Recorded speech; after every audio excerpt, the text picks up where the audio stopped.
गुरु प्यारी साध संगत जी, राधा स्वामी। प्यारी साध संगत जी, आज के इस सत्संग का विषय है ध्यान क्या है। आज का यह सत्संग बड़ा ही रूहानियत भरा सत्संग है और आज के इस सत्संग से आपको ध्यान के बारे में और भी कई जानकारियां हासिल होंगी।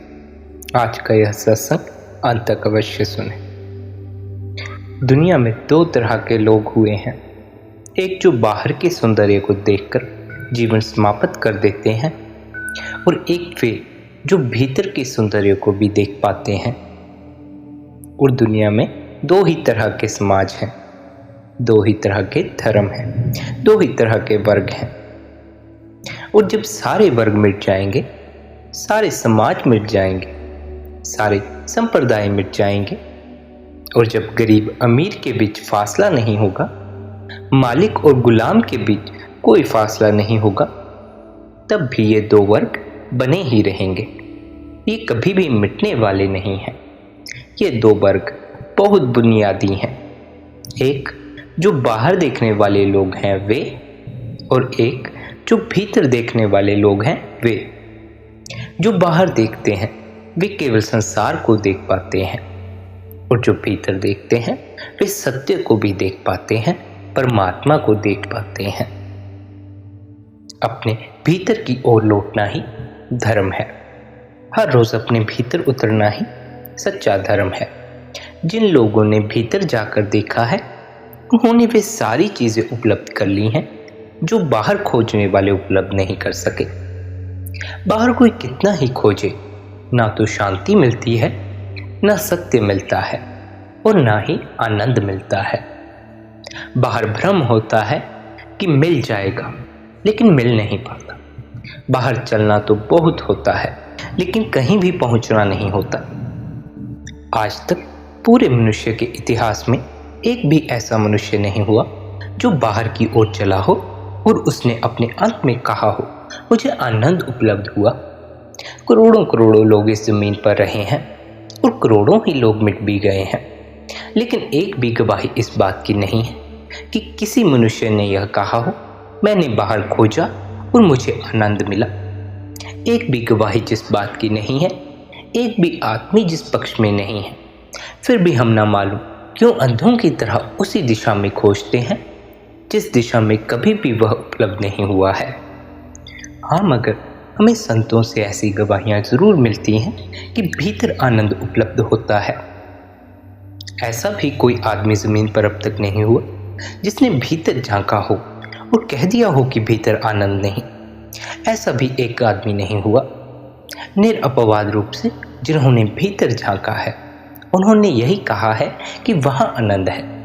एक भी मनुष्य पूरे मनुष्य के इतिहास में ऐसा नहीं जिसने भीतर झांक कर कहा हो वहां आनंद नहीं। ऐसा जो प्रमाणित सत्य हो उस तरफ हमारी आंख ना हो तो बड़ा आश्चर्य होता है, और ऐसा प्रमाणित जो असत्य हो उसी तरफ हमारी दौड़ हो तो बड़ी हैरानी होती है।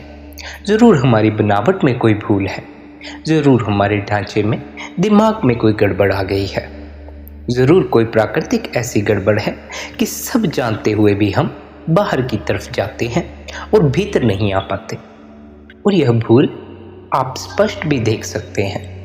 मनुष्य के साथ एक दुर्घटना है और वह दुर्घटना यह है कि उसकी सारी इंद्रियों के द्वार बाहर खुलते हैं, कोई इंद्री भीतर की तरफ नहीं खुलती। उसका स्वयं का होना भीतर है और उसके सारे द्वार बाहर खुलते हैं। हम एक ऐसे मकान में रह रहे हैं जिसका कोई दरवाज़ा भीतर की तरफ नहीं खुलता, सब दरवाजे बाहर की तरफ खुलते हैं। तो जब भी हम आंख खोलते हैं बाहर आंख खुलती है, जब भी हम कान खोलते हैं बाहर कान सुनता है, जब भी हाथ फैलाते हैं बाहर की चीज़ पकड़ में आती है। हमारी सारी इंद्रियां बाहर मुखी हैं। उनका निर्माण ऐसा है कि वे बाहर की तरफ खुलती हैं, वे भीतर की तरफ नहीं खुलती। और चूंकि वे भीतर की तरफ नहीं खुलती, इसलिए जब हमें प्यास जगती है आनंद को पाने की, जब हमारे प्राण आनंद को पाने के लिए प्यासे हो जाते हैं और जब हमारे भीतर अभिप्सा सरकती है, अगर हमारे भीतर कण कण रोआ रोआ दुख के ऊपर उठना चाहता है और शांति पाना चाहता है, तो स्वभावतः हम बाहर खोजने लगते हैं। और क्योंकि मनुष्य की इंद्रियों का प्रकाश बाहर पड़ता है, इसलिए आदमी बाहर खोजने लगता है। हमें पूछना जरूरी है कि हम जिस बात की तलाश कर रहे हैं उसे खोया कहाँ है, और यह स्मरण रखें, तलाश केवल उसकी होती है जिसे खोया हो, अन्यथा हमें पता भी नहीं हो सकता। मनुष्य आनंद को खोजता है, यह इस बात का सबूत है कि आनंद खो गया है, अन्यथा आनंद का पता भी नहीं हो सकता था। मनुष्य सत्य को खोजता है, यह इस बात की सूचना है कि सत्य खो गया है, अन्यथा सत्य का कोई पता भी नहीं हो सकता था। हम प्राणों के किसी तल पर जानते हैं कि सत्य को हमने खो दिया है, आनंद को हमने खो दिया है, इसलिए उन्हें खोजते हैं। लेकिन हम यह नहीं पूछते कि उसे खोया कहाँ है, और जो यह नहीं पूछेगा उसकी सारी खोज व्यर्थ हो जाएगी। सबसे पहले यह जानना जरूरी है कि हमने आनंद को खोया कहाँ है। क्या हमने उसे बाहर के जगत में खोया है? तो हम उसे बाहर खोजें। आप कहेंगे हमें कुछ भी पता नहीं, हमने उसे कहाँ खोया है। इसलिए संतों ने कहा है, यह पता ना हो कि कहाँ खोया, तो जो समझदार है वह सबसे पहले अपने मकान में खोजेगा, इसके बाद बाहर निकलेगा। अगर वहां ना मिले तो फिर इस बड़ी दुनिया में खोजने निकलना चाहिए। सबसे पहले जो चीज खो गई है उसे भीतर खोज लेना चाहिए।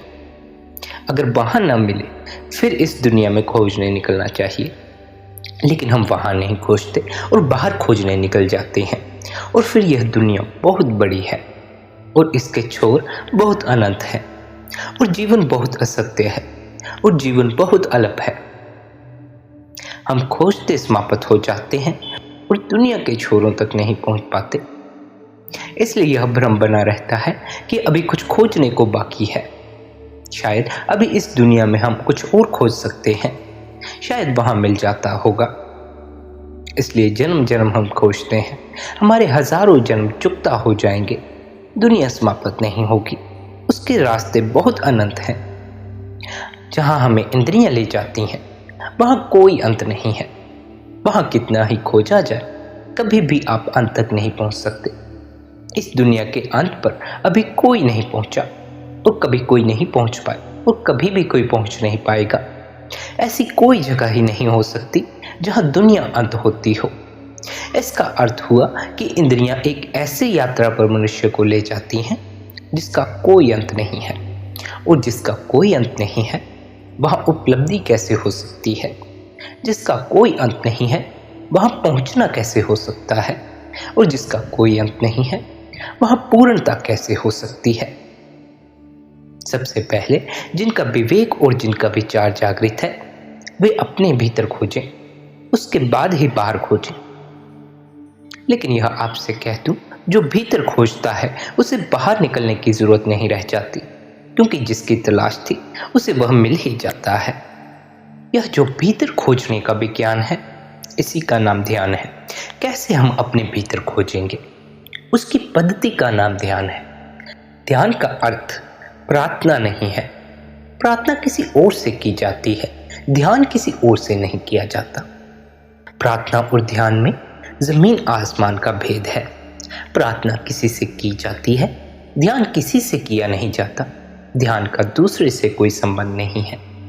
ध्यान तो स्वयं का परिवर्तन है। ध्यान तो स्वयं के चित्त को इतना निर्दोष, इतना शांत, इतना शून्य बना लेने का नाम है कि वहां चित्त की झील इतनी शांत हो जाए कि उस पर कोई लहर का कंपन न उठे। तो उस शांत दर्पण जैसी झील में सत्य के प्रतिबिंब को पकड़ा जा सकता है।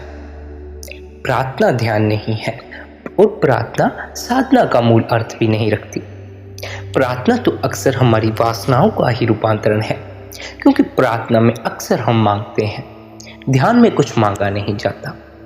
और प्रार्थना में हम परमात्मा की स्तुति करते हैं। हम बड़े नासमझ हैं। हम सोचते हैं कि परमात्मा प्रशंसा से आनंदित होता होगा। हम परमात्मा की कल्पना उन्हीं छोटे छोटे लोगों की तरह करते हैं जो प्रशंसा से प्रशंसित होते हैं और निंदा से निंदित हो जाते हैं। हमने परमात्मा की कल्पना आदमी की शक्ल में ही कर ली है।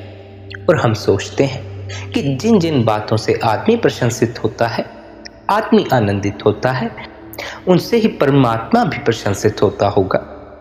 सारी दुनिया में परमात्मा की प्रार्थना परमात्मा की स्तुति में की जाती है, जो कि बिल्कुल नासमझी की बात है।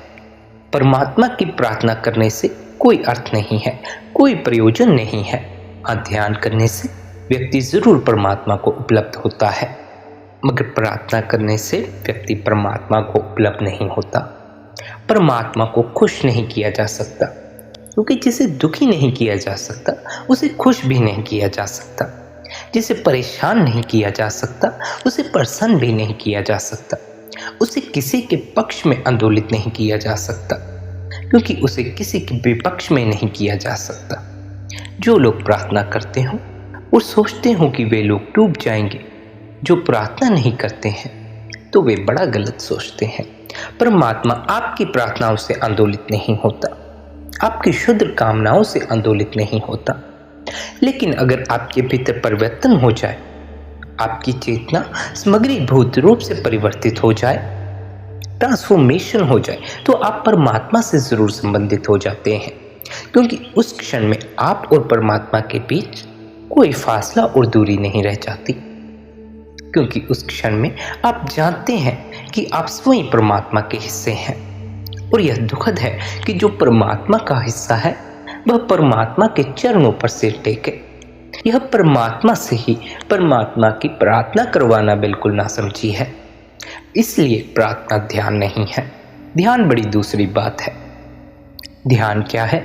इससे पहले कि आप ध्यान के बारे में समझें, कुछ बातें समझ लें कि ध्यान क्या नहीं है। प्रार्थना ध्यान नहीं है।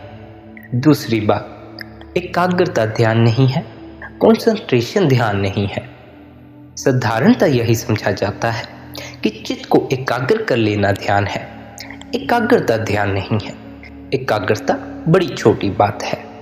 एकाग्रता में भी बाहर एक बिंदु शेष रह जाता है जिस पर हम मन को एकाग्र करते हैं। एकाग्रता में भी हम बाहर ही होते हैं, भीतर नहीं होते, क्योंकि एकाग्रता में किसी नाम पर, किसी प्रतिमा पर, किसी विचार पर, किसी शब्द पर, किसी मंत्र पर या किसी रूप पर हमें अपने को एकाग्र करना होता है। एकाग्रता का मतलब ही है चित्त अब भी बाहर से जुड़ा है। एकाग्रता संसार का हिस्सा है, साधना का हिस्सा नहीं है। ध्यान बड़ी दूसरी बात है। इसलिए जो सोचते हो कि हम चित्त को एकाग्र कर लेंगे तो ध्यान हो गया, वे गलत सोचते हैं। ध्यान का अर्थ है बाहर से कोई संबंध न रह जाए। बाहर से असंबंधित हो जाने का नाम ध्यान है। एकाग्रता तो बाहर से संबंध रखती है। ध्यान का अर्थ हुआ चित्त की बाहर के जगत में कोई गति ना रह जाए। चित्त बाहर ना जाता हो, चित्त का व्यापार बाहर ना चलता हो। चित्त बिल्कुल निष्पन्द हो जाए, बिल्कुल शून्य हो जाए, कोई गति ना रह जाए। चित्त अगति को उपलब्ध हो जाए, उसी अवस्था को निरोध कहा जाता है। चित्त अगति को उपलब्ध हो जाए, कोई गति, कोई व्यापार ना रह जाए। उस निष्पन्द क्षण में, उस ठहरे हुए क्षण में, उस रुके हुए क्षण में जब सब रुक गया हो, भीतर कोई चीज चलायमान हो सकती है। सब ठहर गई हो बातें, सब ठहर गया हो, थम गया हो, उस अवस्था का नाम ध्यान है। ध्यान एकाग्रता नहीं, ध्यान शून्यता है। शून्यता में कोई बिंदु नहीं रह जाता जहां हम ध्यान टिका सकें, जहां हम टिकते हों। कोई आधार नहीं रह जाता, सब निराधार हो जाता है। एकाग्रता को जो लोग ध्यान समझ लेते हैं, उनके लिए ध्यान एक तरह का दमन, एक तरह की जबरदस्ती हो जाती है। वे अपने मन को जबरदस्ती कहीं लगाने की कोशिश करते हैं और ऐसे लोग बड़े असफल हो जाते हैं। जबरदस्ती मन को जो कहीं लगाने की कोशिश करेगा वह मन को जीत नहीं पाता, मन से ही हार जाता है। और तब उसे ऐसा लगता है कि मेरे पापों के कारण ना मालूम क्यों मेरी स्थिति खराब है, इसलिए मुझे ध्यान उपलब्ध नहीं होता। वह गलत रास्ते से चल रहा है, इसलिए ध्यान उपलब्ध नहीं हो पा रहा। वह अपने हाथ से ही गलत कर रहा है।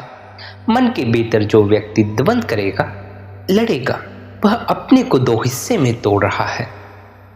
जिससे लड़ रहे हो वह भी वही है और जो लड़ रहा है वह भी वही है। अगर मैं अपने इन दोनों हाथों को लड़ाऊं तो कौन जीतेगा? अगर मेरे ये दोनों हाथ लड़े और मैं अपनी सारी ताकत लगा दूं तो इन दोनों हाथों को लड़ाने में कौन जीतेगा? इन दोनों हाथों में से कोई नहीं जीत सकता, क्योंकि ये दोनों हाथ मेरे हैं और इन दोनों के लड़ाने में इतना होगा कि मेरी शक्ति हराश होगी और मैं कमज़ोर होता जाऊंगा। ये हाथ तो हारेंगे, जीतेंगे नहीं, मैं मर जाऊंगा। जो व्यक्ति मन के भीतर लड़ाई शुरू कर देता है, मन के किसी हिस्से से स्वयं लड़ने लगता है, मन को दो हिस्सों में बांटकर लड़ने लगता है, वह दो हाथ लड़ा रहा है। वह अपने दोनों हाथ आपस में लड़ा रहा है। उन दोनों में से तो कोई नहीं जीतेगा। वह क्षीण और कमजोर हो जाएगा और हरास हो जाएगा। हर आदमी उन्हीं विचारों से पीड़ित है जिनको उसने धक्के दिए हैं, और हर आदमी उन वासनाओं से पीड़ित है जिनको उसने हटाया है और कोशिश की है कि दूर हट जाओ। हम जितने जोर से विचारों को धकाते जाते हैं उतने ही हम उन्हीं से घिरते चले जाते हैं। एक दिन हम पाते हैं अपने हाथों फांसी लगा ली। चारों तरफ वे ही शत्रु इकट्ठे हैं जिन जिनको हमने अलग करना चाहा था, और उन मित्रों का कोई पता नहीं चलता जिनको हमने चाहा था कि वे रुक जाएं। जिसको आप रोकना चाहते हैं वह विलीन हो जाता है, जिसको आप हटाना चाहते हैं वह चला आता है। जीवन के चित्त का यही नियम है, जिसको हटाना है उसे रोक लें और देखें, और जिसको बुलाना हो उसे धक्का दें। जिसको हटाना हो उसे रोक लें और जिसको बुलाना हो उसे धक्का दें और हटाएं। विचारों को विसर्जित करना हो, चित्त को खाली करना हो तो विचारों को धक्के न दें, रोकें और देखें। जिस विचार से मुक्त होना हो उसको रोक लें पकड़कर और पूरी ताकत से उसे देखें, और आप पाएंगे जैसे जैसे आपकी दृष्टि गहरी होगी और तीक्ष्ण होगी वह विचार पिघल जाएगा। जैसे सूरज के उगने पर घास के ऊपर पड़े हुए ओस के कण विलीन हो जाते हैं, जैसे उताप ओस को भाप बना देता है, वैसे ही दृष्टि की तीक्ष्णता विचारों को हवा कर देती है, उनको वशीभूत कर देती है।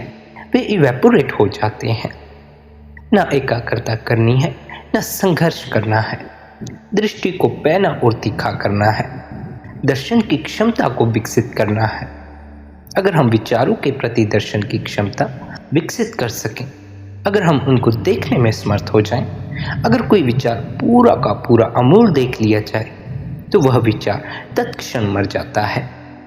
दर्शन विचार की मृत्यु है और दर्शन ध्यान का प्राण है। एकाग्रता नहीं, दर्शन ध्यान का प्राण है। अपने सारे विचारों को उघाड़ लें। 1 घंटा, आधा घंटा, 24 घंटे की दौड़ में रुक जाएं, एकांत में ठहर जाएं, द्वार बंद कर लें, अकेले हो जाएं और अपने सारे विचारों को कहें, आओ। सभी विचारों को निमंत्रण दे दें कि आओ, और अपने को संयत कर लें कि मैं लड़ूंगा नहीं, किसी विचार के पीछे नहीं जाऊंगा, किसी विचार का अनुगमन नहीं करूंगा, किसी विचार का विरोध नहीं करूंगा। मात्र दर्शक की भांति बैठा और देखता रहूंगा, कुछ भी नहीं करूंगा, बस देखता रहूंगा। जो भी विचार आएंगे उनको देखता रहूंगा।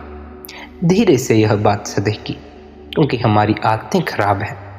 हमें सिखाया जाता है कि बुरे विचार अलग करो और भले विचार पकड़ो। हमारी नैतिक शिक्षा यह है कि बुरे विचार को मत पकड़ना, भले विचार को पकड़ लेना। यह ऐसी ही है जैसे कोई कहे सिक्के के एक पहलू को रख लेना और दूसरे पहलू को फेंक देना। तो एक पहलू को पकड़ेंगे और दूसरे को फेंकेंगे, बड़ी दिक्कत में पड़ जाएंगे। सिक्का या तो पूरा बचता है या पूरा फेंका जाता है, उसमें से आधा बचाया नहीं जा सकता। बुरे और भले विचार एक ही सिक्के के 2 पहलू हैं। इनमें से एक को बचाना और दूसरे को फेंकना संभव नहीं है। जो बुरे को हटाएगा और भले को रोकेगा वह बुरे से पीड़ित रहेगा, वह बुरे से मुक्त नहीं हो सकता, क्योंकि वह काम ही गलत कर रहा है। वे तो अनिवार्य हिस्से हैं, एक दूसरे से जुड़े हैं। पूरे विचार को फेंका जा सकता है। शुभ अशुभ दोनों चले जाएंगे और जब जो शेष रह जाता है वह दिव्य है, वह न शुभ है न अशुभ है, वह भागवत है, वह डिवाइन है, वह परमात्मा है। उसका शुभ अशुभ से कोई नाता नहीं। वह स्थिति धर्म की स्थिति है, जब कोई अशुभ नहीं, जब कोई शुभ नहीं रह जाता और दोनों से शून्य चित रह जाता है। उसकी जो चर्या है वैसे शून्य चित की, वही पुण्य है। इसलिए कुछ विचार ना करें कि क्या शुभ है क्या अशुभ है और दोनों को चुपचाप बैठकर देखें। तो ध्यान का पहला अंग है दर्शन को विकसित करना, देखने को विकसित करना, गहरी दृष्टि विकसित करना। हम तो ऐसे लोग हैं, दृष्टि हमारी इतनी फीकी है, हमें उसे गहरा करने का कोई पता नहीं कि वह कैसे गहरी हो जाए। हम तो इस जगत को भी बहुत उथला उथला देखते हैं। कभी 10-5 क्षण को, कभी 10-5 मिनट के लिए किसी फूल के पास बैठ जाएं और चुपचाप फूल को देखते रहें। सोचें नहीं कि गुलाब का है, कि जूही का है, कि किसी और का है। सोचें मत, सिर्फ देखते रहें, कुछ ना करें, सिर्फ देखें और इतना ही ख्याल रखें कि मुझे सिर्फ यह गुलाब दिखाई पड़ रहा है और मैं कुछ भी नहीं कर रहा हूँ। कभी चाँद को देखें और चुपचाप देखते रह जाएं, कभी आकाश को देखें और चुपचाप देखते रह जाएं, कभी किसी व्यक्ति के चेहरे को देखें और चुपचाप देखते रह जाएं, कभी समुद्र के किनारे बैठें और केवल चुपचाप समुद्र को ही देखते रहें। कुछ सोचें ना, कुछ विचारें ना, केवल देखें। धीरे धीरे देखने की क्षमता अपने आप विकसित होती जाएगी। फिर वैसे ही अपने भीतर आंख बंद करके विचार को देखें। जैसे पदार्थ को देखा है वैसे ही विचार को देखें। विचार भी पदार्थ की ही प्रतिध्वनि है। वह भी बाहर के जगत में जो कोलाहल है उसका ही सुना हुआ स्वर है। जो हमारी इंद्रियां बाहर के जगत में मांगती हैं, जो उन्हें उपलब्ध नहीं होता, उसकी आकांक्षाएं विचार में हैं। जो उपलब्ध हो जाता है उसकी प्रतिछवियां विचार में हैं। बाहर इंद्रियों का जो कोलाहल है उसके ही रिफ्लेक्शन, उसके ही संस्कार, उसकी ही ध्वनियां भीतर इकट्ठी हो गई हैं, वे ही विचार हैं। हमारी इंद्रियों का जो बाहर के जगत में व्यापार चल रहा है, उनकी ही सारी प्रतिध्वनियां इकट्ठी होकर भीतर विचार बन जाती हैं, स्वप्न बन जाती हैं। यह सारा का सारा जो भीतर कोलाहल है, इसको भी बाहर के जगत का हिस्सा समझें। इसको भी वैसे ही देखें जैसे बाहर के जगत को देखते हैं। जैसे यह खंबा है और यह मकान है, यह रास्ता है, यह लोग हैं। अपने भीतर भी जाने की इस खंबे की छाया है, लोगों की छाया है, सड़कों की छाया है। वे भी बाहर के जगत के प्रतिफलन है। वहां भी चुप बैठ जाएं और केवल विचारों को देखते रहें। एक असली दुनिया बाहर है। एक उस असली दुनिया ने आघात कर हमारे भीतर एक नकली दुनिया पैदा कर दी। उस नकली दुनिया का नाम विचार है। वह जो विचार भीतर पैदा हुआ है बड़ी वादा है। वह बाहर का जगत वादा नहीं है। परमात्मा को पाने में केवल भीतर का जगत ही वादा बनता है। वह जो भीतर इस जगत की प्रतिध्वनि पैदा हुई है वह ही सबसे बड़ी वादा है। कुछ ऐसे लोग भी हैं जो बाहर के जगत को छोड़ने को संन्यास समझ लेते हैं। वे गलती में हैं। इस बाहर के जगत को छोड़कर जाओगे कहाँ? इस बाहर के जगत को छोड़कर कोई फायदा नहीं। ऐसी कोई जगह नहीं जहाँ बाहर का जगत ना हो। जो भी जगह होगी वह जगत के भीतर ही होगी। बाहर के जगत को छोड़ने को जो संन्यास और साधना समझ लेते हों वह गलती में है। इसे छोड़कर जाएंगे कहाँ? इसे नहीं छोड़ा जा सकता। हाँ, भीतर का जो जगत है उसे छोड़ा जा सकता है। जिसके भीतर संसार नहीं वह सच्चा सन्यासी है। जिसके भीतर यह संसार नहीं है, जिसके भीतर विचारों का संसार नहीं, वह सच्चा सन्यासी है। जिसने भीतर इस जगत को गिरा दिया, जो भीतर अकेला है और बाहर जगत है और बीच में दोनों के कुछ भी नहीं है, वह आदमी सन्यासी है। जिसके और संसार के बीच में कुछ भी नहीं है, वह सच्चा सन्यासी है। और जब दोनों के बीच में कुछ भी नहीं रह जाता तो संसार नहीं रह जाता, परमात्मा का रूप हो जाता है। तब उस खाली स्थान में से दिखाई पड़ता है कि यह तो स्वयं परमात्मा है, यह तो सारा जगत तब प्रभु चैतन्य से व्यापक, तब यह कण कण उसके ही आनंद से आंदोलित, और तब यह हवाएं उससे ही प्रवाहित, और यह सारा प्रकाश उससे ही अद्भुत, और यह सारा जगत उसका ही आनंद मग्न नृत्य हो जाता है, यह उसके ही संगीत की स्फुरना हो जाता है। लेकिन तब जब भीतर हमारे कोई जगत ना हो, वह जो भीतर जगत है उसे नष्ट करना है, उसे विलीन करना है। उसे विलीन करने का जो उपाय है, पहली बात तो उपाय के लिए यह है कि हम अपने विचार के साक्षी, अपने विचार के दर्शक बने, दृष्टा बने, उसके देखने वाले बने। और दूसरी बात जो सहयोगी और उपयोगी है, एक तो यह करें 24 घंटे में थोड़े समय को विचार के दर्शक हो जाएं। परिणाम थोड़े दिनों के अभ्यास में दिखाई पड़ने शुरू होंगे, और थोड़े अभ्यास में वे गिरते हुए दिखाई पड़ेंगे, और थोड़े अभ्यास में वे शून्य होते मालूम होंगे। एक तो यह करना है, और उतनी ही थोड़ी देर को एक दूसरा प्रयोग भी साथ में ले चलें।